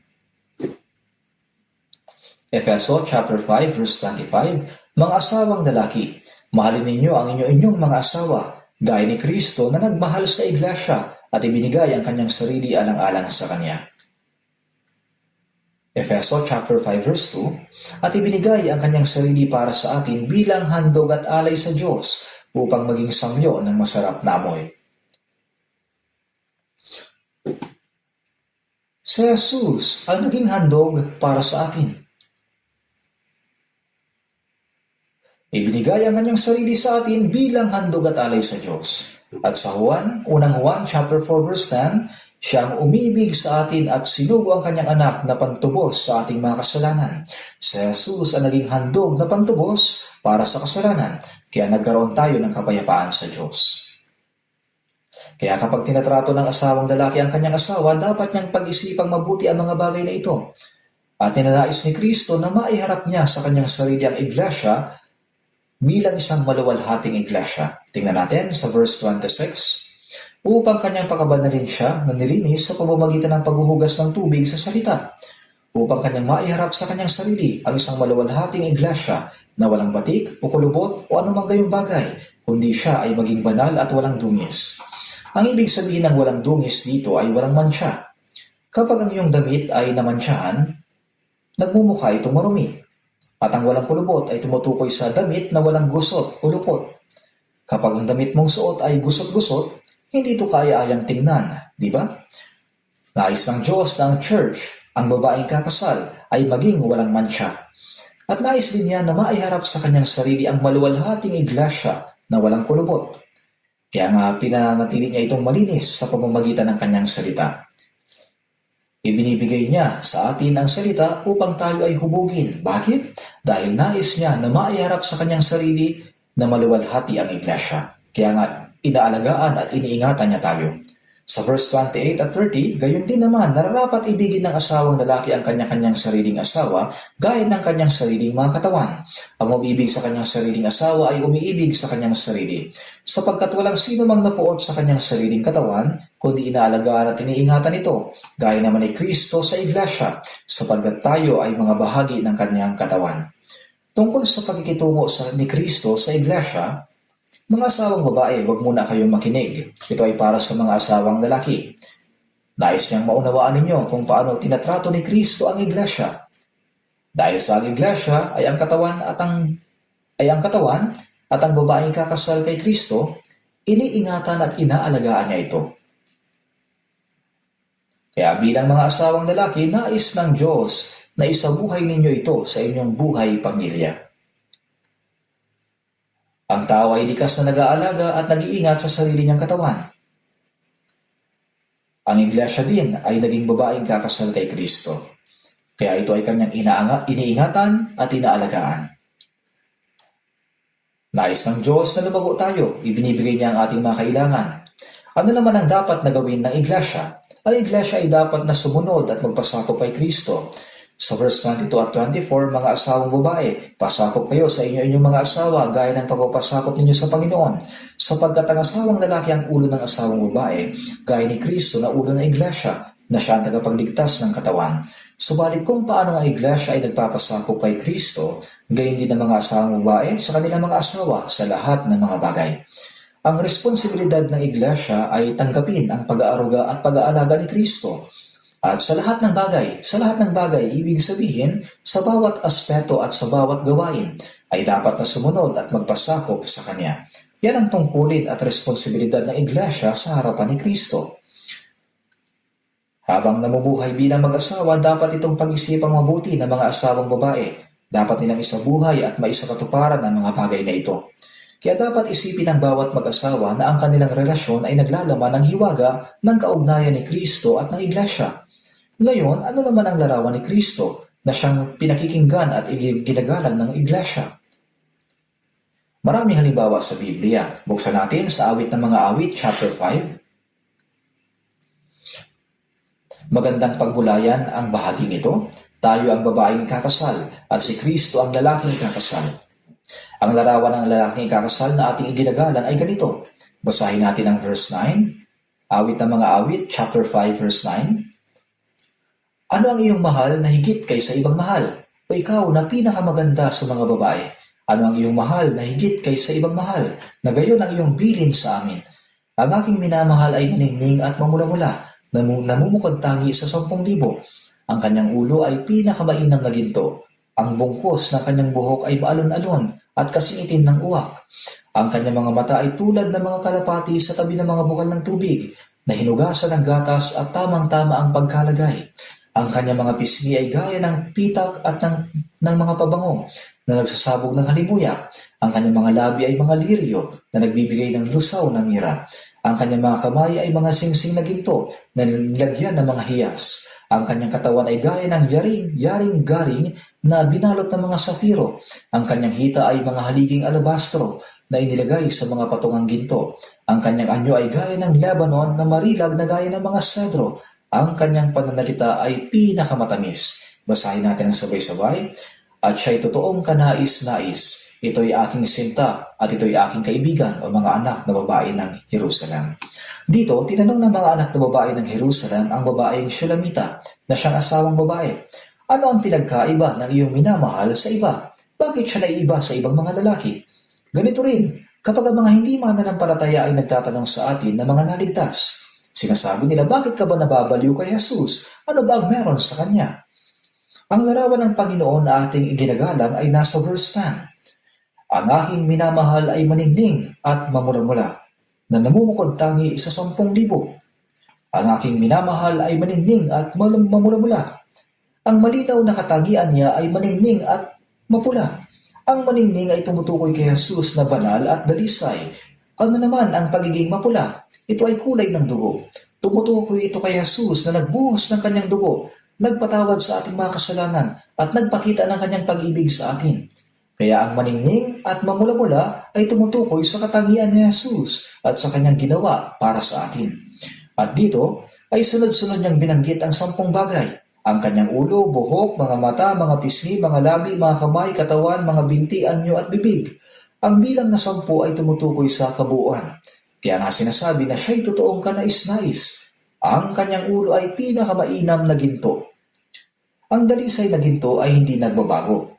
Ang ulo ay tumutukoy sa kapangyarihan o autoridad. Ang autoridad na nataglay ni Jesus ay walang hanggan. Gayun din ang kanyang pag-ibig ay walang hanggan. Lahat ng tungkol sa kanya ay hindi nagbabago. Ang kanyang ulo ay pinakamainam na ginto. Ang bungkos ng kanyang buhok ay maalon-alon at kasing itim ng uwak. Ang pagiging itim ng buhok ay tumutukoy sa kabataan at kalakasan. Si Jesus ay makapangyarihan. Ibinabahagi niya sa atin ang kanyang lakas at kapangyarihan. Binibigyan niya tayo ng kakayahang mamuhay ng may kalakasan. At sinasabi, ang kanyang mga mata ay tulad ng mga kalapati sa tabi ng mga bukal ng tubig, na hinugasan ng gatas at tamang-tama ang pagkalagay. Ang kanyang mga mata ay tulad ng mga kalapati. Ang kalapati ay tumutukoy sa kalinisan. Ang Panginoon ay tumitingin sa atin sa pamamagitan ng mga matang dalisay. Wala siyang anumang panlilindang. Hindi siya tumitingin sa atin na may masamang hangarin. Bilang mga taong naligtas, ang tanging nais niya ay ang ikabubuti natin. Hindi niya iniisip paano kaya siya mapapahamak. Sa halip, ang iniisip niya ay paano ko siya maitatayo ng tama, paano ko siya mapapabuti at mapagpapala. Yan ang iniisip ng Diyos. At ang hinugasan ng gatas ay tumutukoy sa pag-ibig, sapagkat ang gatas ng isang ina ay larawan ng pagmamahal. Tinitinan tayo ng Diyos sa mga matang puno ng pag-ibig. Sinabi din na ang kanyang mga labi ay mga liryo na nagbibigay ng lusaw na mira. Ang kanyang mga labi ay mga liryo. Kapag liryo, ang madalas nating iniisip ay puting liryo. Ngunit ito ay tumutukoy sa pulang liryo. Kaya nga sinasabi mga labi ay parang liryo, ibig sabihin ito ay mapula, na nagbibigay ng lusaw na mira. Ang mira ay ginagamit sa katawan ng patay. Ito ay tumutukoy sa kamatayan. Ang pinakapunto ni Jesus, ang mapula, ay ang dugo. Nagbibigay ng lusaw na mira. Ang mira ay binubuhos sa patay na katawan. Ito'y tumutukoy sa kamatayan. Ang pangunahing mensahe ni Jesus ay dugo at kamatayan. Sa pamamagitan ng Ebanghelyo, tayo ay tumanggap ng kaligtasan. Sinabi rin na siya'y totoong kanais-nais.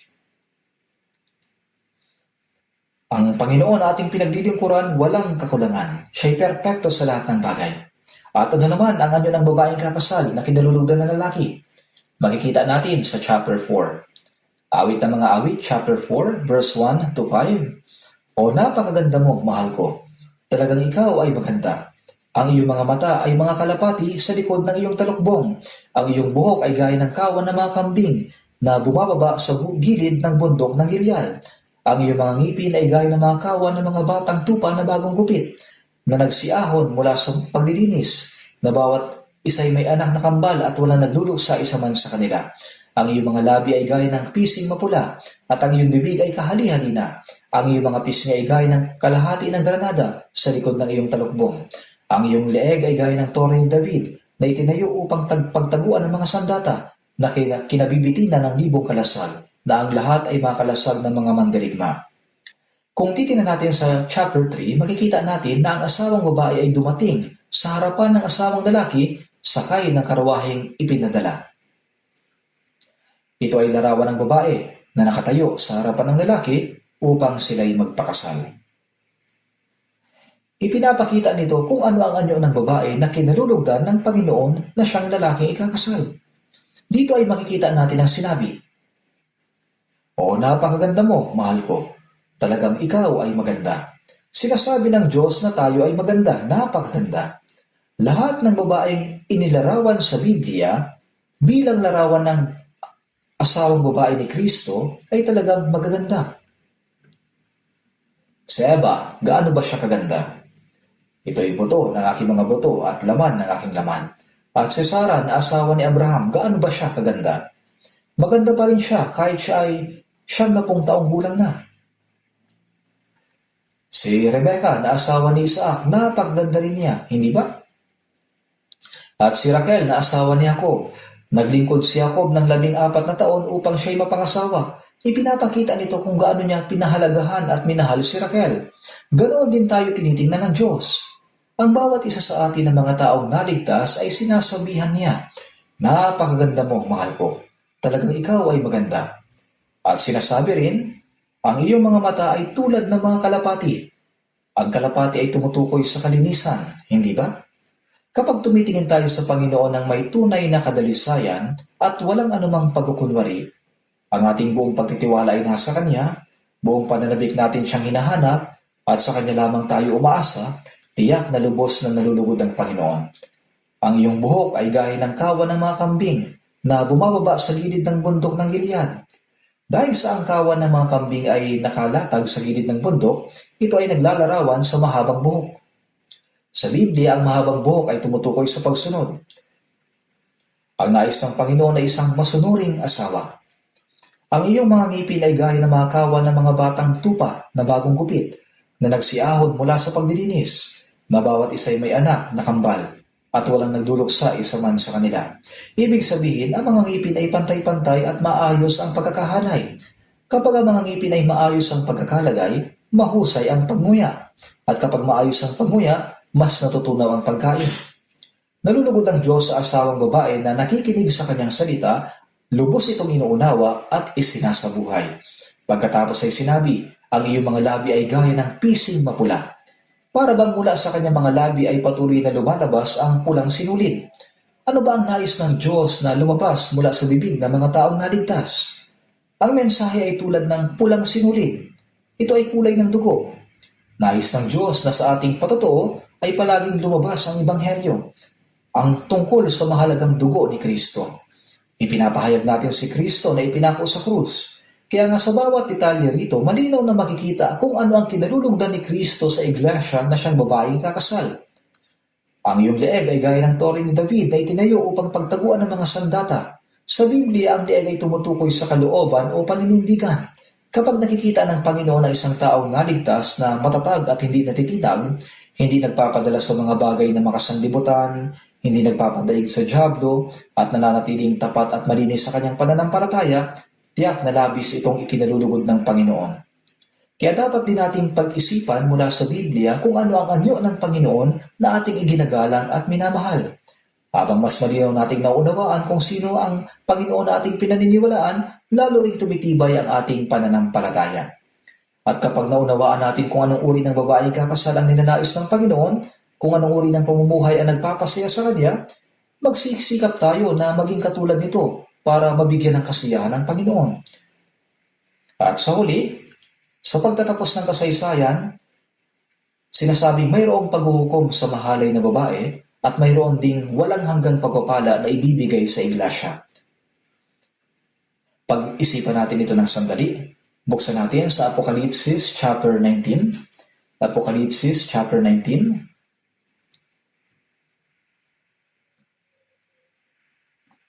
Apokalipsis chapter 19 verse 2 at 3.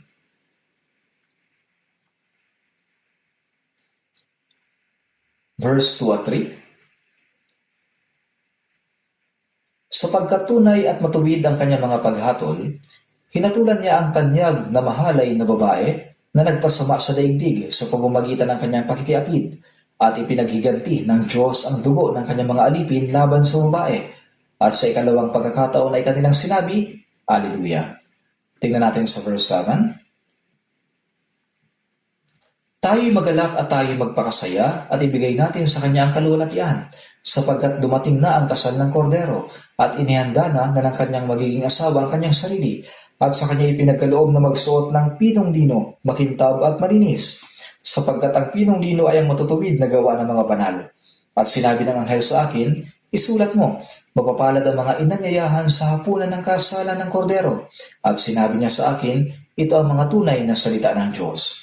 At ako'y nagpatira pa sa kanyang paanan upang siya'y aking sambahin. Ngunit sinabi niya sa akin, huwag mong gawin yan. Ako'y kapwa mo alipin na kasama mo at ng iyong mga kapatid na mayroong patutuo na Jesus sa Diyos ka sumamba, sapagkat ang patutuo na Jesus ang spirito ng propesiya. Sa Apokalipsis chapter 19, makikita natin sa verse 7 ang asawa ng kordero, hindi ba? At sa verse 2 ay makikita natin ang mahalay na babae. Kaya dito ang mahalay na babae at ang asawa ng kordero ay inihahambing o ikinukumpara sa isa't isa. Ang huling mga kabanata, chapter 17 at 18 ng Apokalipsis ay nagsasalita tungkol sa mahalay na babae at sa hatol na darating sa kanya. Ang Apokalipsis chapter 19 naman ay nagsasalita tungkol sa walang hanggang pagpapala na matatanggap ng babaeng kakasal sa kordero. Kaya naman, napakahalaga ng nilalaman ng Apokalipsis chapter 19. Nakasulat ito sa pinakadulo ng aklat ng Apokalipsis, hindi ba? Una, ang hatol at walang hanggang parusa na darating sa mahalay na babae, nakasulat sa verse 2 at 3. Tingnan ulit natin. Dito makikita natin sa verse 3, ang mga banal ay sumisigaw ng Alleluia at nagbibigay puri sa Diyos. Ano ang nilalaman ng kanilang papuri? Pinupuri nila ang Diyos dahil sa kanyang hatol sa tanyag na mahalay na babae. Bakit nila pinupuri ang Diyos dahil sa paghatol sa mahalay na babae? Sapagkat ang paghatol sa tanyag na mahalay na babae ay ang pagbibigay katarungan ng Diyos para sa dugo ng mga naligtas. Siya ay magbibigay ng hatol sa lahat ng pagpapahirap na ginawa sa kanila. Kaya sinabi dito, hinatulan niya ang tanyag na mahalay na babae na nagpasama sa daigdig sa pamamagitan ng kanyang pakikiapid at ipinaghiganti ng Diyos ang dugo ng kanyang mga alipin laban sa babae. At tungkol sa hatol na darating sa mahalay na babae, sinabi, ang usok niya ay pumailang lang magpakailanman. Dahil sinabing magpakailanman, ang hatol na tatanggapin ng mahalay na babae ay walang hanggang kaparusahan. Ito ang hatol at walang hanggang parusa. Ano ang tinutukoy nitong mahalay na babae? Ito ay tumutukoy sa isang relihiyosong puwersa sa loob ng 7 taong kapigatian, natatalikod sa Diyos at sa tunay na pananampalataya. Tingnan natin sa Revelation chapter 17. Apokalipsis chapter 17 verse 1 at 2. At dumating ang isa pa, ang isa sa 7 anghel na may 7 mangkok at nagsalita sa akin na nagsasabi, "Halika, ipapakita ko sa iyo ang hatol sa kanyag na mahalay na babae na nakaupo sa ibabaw ng maraming tubig, na sa kanya'y nakayapid ang mga hari sa lupa, at ang mga naninirahan sa lupa ay nalasing sa alak ng kanyang pakikiapid." Hindi ba ito ay tumutukoy sa hatol na darating sa mahalay na babae na nakaupo sa ibabaw ng maraming tubig? Ang maraming tubig na ito ay tumutukoy sa buong mundo. Ang mahalay na babae ang siyang maghahari sa buong mundo. Ito ay isang malaking pwersang relihiyon. Bagaman hindi natin hayagang nakikita sa ngayon at maraming tao ang hindi nakakapansin dito, mayroon ngayong isang kilusan na naglalayon na pagkaisain ang lahat ng mga relihiyon. Ito ang WCC, ang World Council of Churches. Ang kanilang slogan ay, kahit iba-iba ang mga landas, iisa lang ang patutunguhan. Walang kabuluhan ang pinagsasabi nila na iyon. Kung magkaiba ang landas, magkaiba din ang patutunguhan. Paano mangyayari na magkaiba ang landas, pero iisa lang ang pupuntahan? At sa loob ng 7 taong kapigatian, makikisa sila sa mga politikal na kapangyarihan ng mundo. Sinasabi dito na sa kanya'y nakiapid ang mga hari sa lupa, at ang mga naninirahan sa lupa ay nalasing sa alak ng kanyang pakikiapid. Kaya sa pagtatapos ng 7 taong kapigatian, ganap nilang tatalikuran ang Diyos, at ang mga pekeng relihiyon ay magiging isa. Ito ang tanyag na mahalay na babae. Hindi lamang ito, kundi sa buong kasaysayan, ang mga huwad na pwersang panrelihiyon na lumalaban sa Diyos at sumasalungat sa Ebanghelyo ay kabilang din sa tinutukoy na mahalay na babae. Kung palalawakin pa natin ang kahulugan, ang lahat ng hindi sumasampalataya ay kabilang din sa mahalay na babae. Ang isang tao ay kabilang lamang sa isa sa dalawa. Maaaring kabilang sa babaeng kakasal o kabilang sa mahalay na babae. Walang ibang pagpipilian. Ang mahalay na babae na ito ay nagpadanak ng maraming dugo. Tingnan natin sa verse 6. At nakita ko ang babae na lasing sa dugo ng mga banal at sa dugo ng mga martir ni Jesus. Nang makita ko siya, ako ay lubhang ng gilalas. Lasing sa dugo ng mga banal. Siya ay nagpadanak ng maraming dugo. Sa kasaysayan, ginamit ng mga pinuno ng mga relihiyosong Hudyo ang mga Romano upang ipako si Jesus sa krus. Pagkatapos ito, pinagdanak din nila ang dugo ng mga apostol at ng mga banal. Sa kasaysayan ng Iglesia, maraming Kristiyano ang nagdanak ng kanilang dugo. At sa huli, maging sa loob ng 7 taong kapigatian, ang mga Hudyong sasampalataya ay magdadanak din ng kanilang dugo. Ito yung 144,000, 12,000 bawat lipi. Tingnan natin sa Apokalipsis chapter 18 verse 24. At natagpuan sa kanya ang dugo ng mga propeta at ng mga banal at ng lahat ng mga pinatay sa lupa. Dito ay sinasabi, dugo ng mga propeta at ng mga banal at ng lahat ng mga pinatay sa ibabaw ng lupa.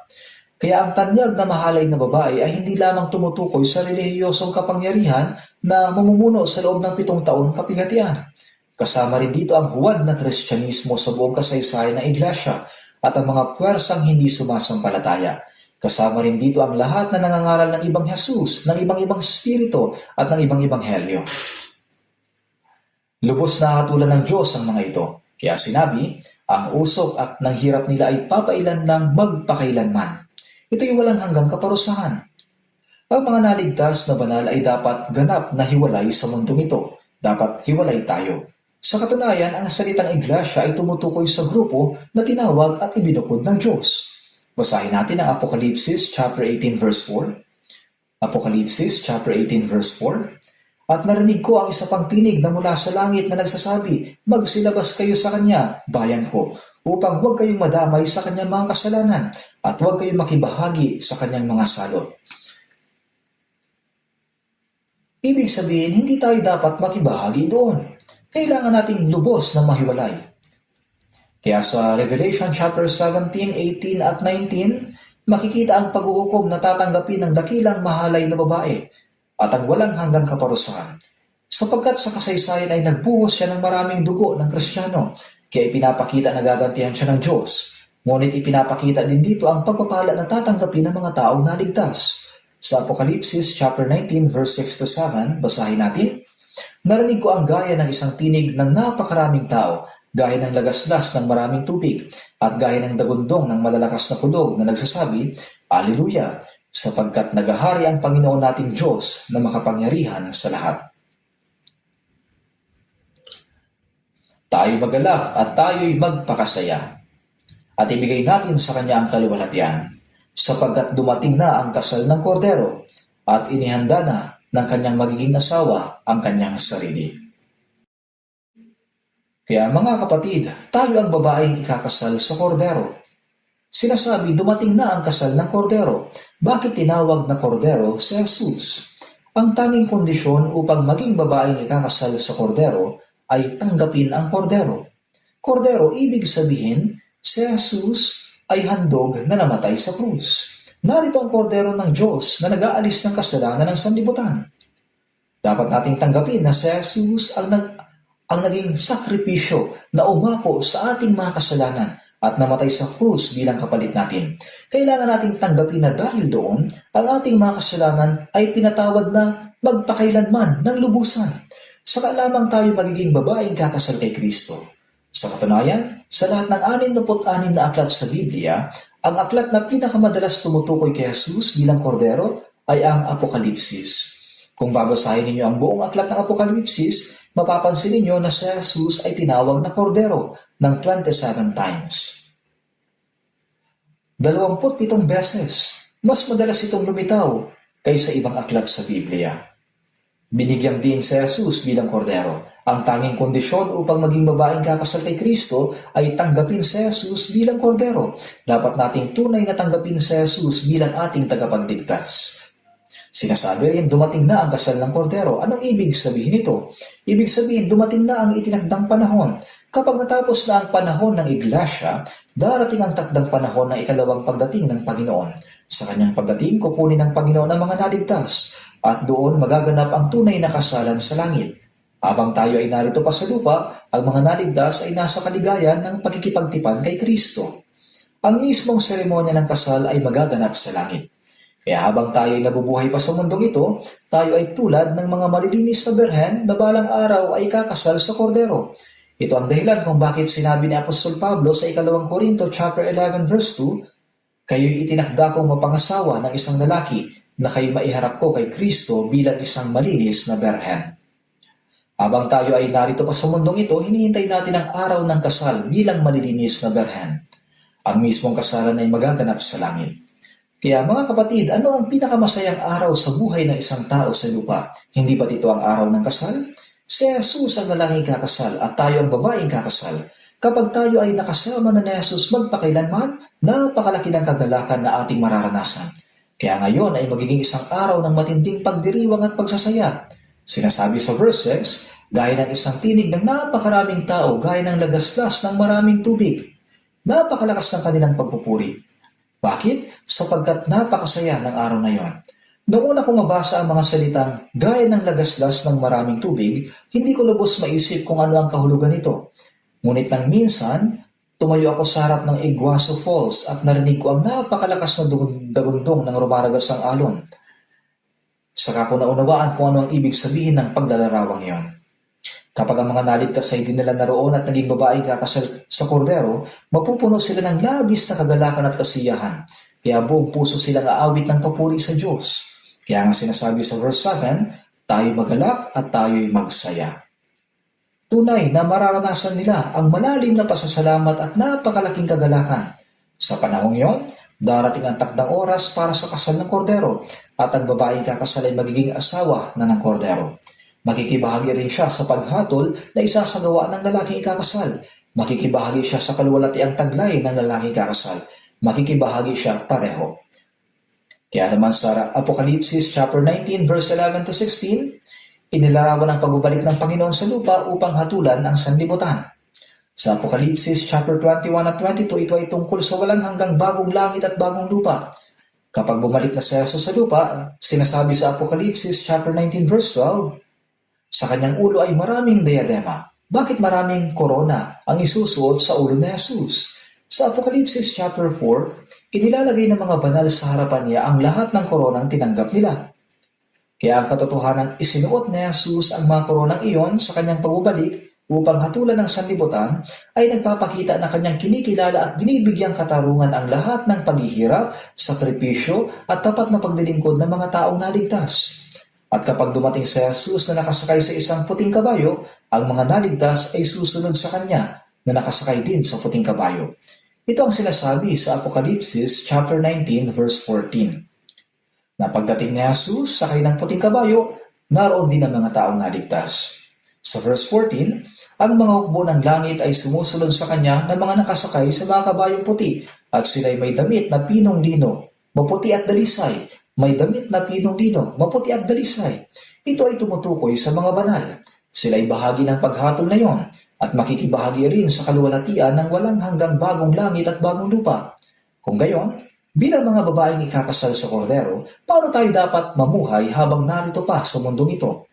Sa madaling sabi, iisa ang kapalaran ng babaeng kakasal at ng kordero.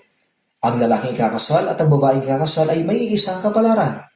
Dahil si Jesus ay namuhay sa gitna ng pagdurusa, ang babaeng kakasal, ang iglesia, ang mga banal, ay dapat ding mamuhay sa gitna ng pagdurusa. Pagkatapos ng pagdurusa, darating ang kaluwalhatian. Matapos ang pagdurusa ni Jesus sa krus, tinanggap niya ang kaluwalhatian ng kanyang muling pagkabuhay at umakyat sa langit. Isalang-alang natin si Mical na asawa ni David. Siya ay larawan ng iglesia at ng mga mananampalataya.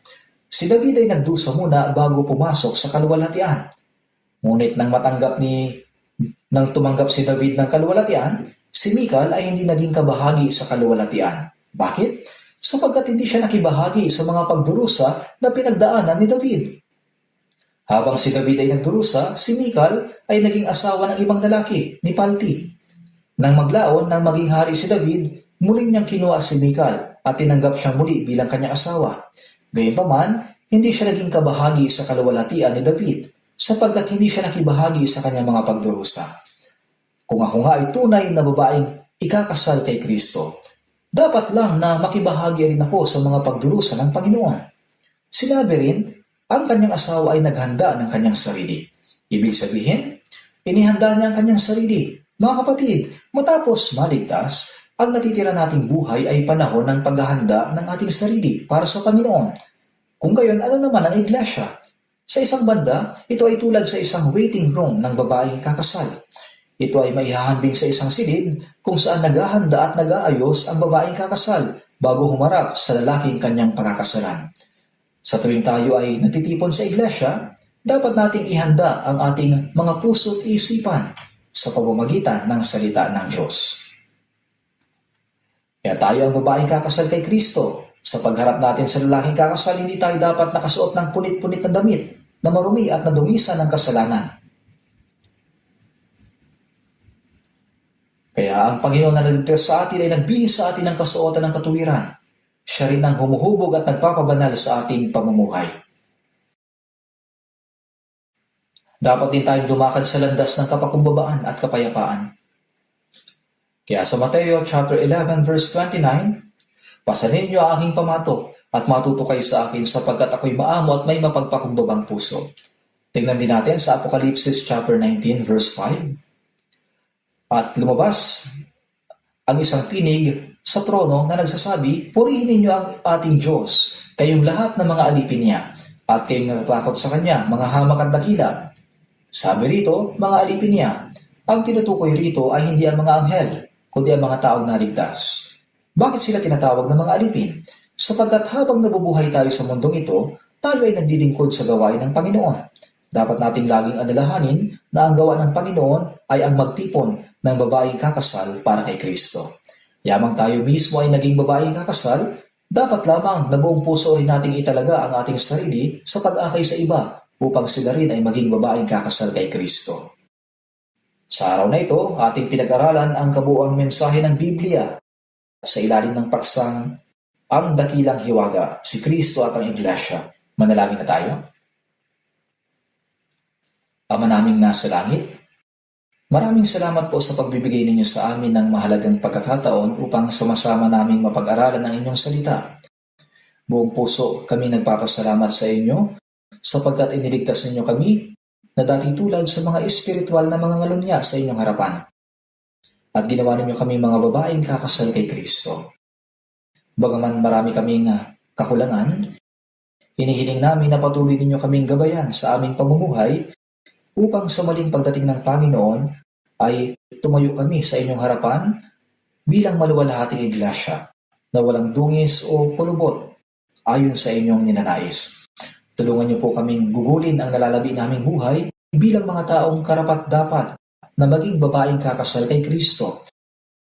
Patuloy niyo po kaming samahan sa buong panahon ng summer retreat na ito. Naway maging kabahagi kami ng inyong gawain at mabigyan ninyo kami ng kakayahang magbigay papuri at kaluwalhatian sa inyo. Maraming salamat po sa inyong patuloy na presensya at paggabay. Lahat ng ito ay aming idinadalangin sa pangalan ni Jesucristo na sa amin ay nagligtas. Amen.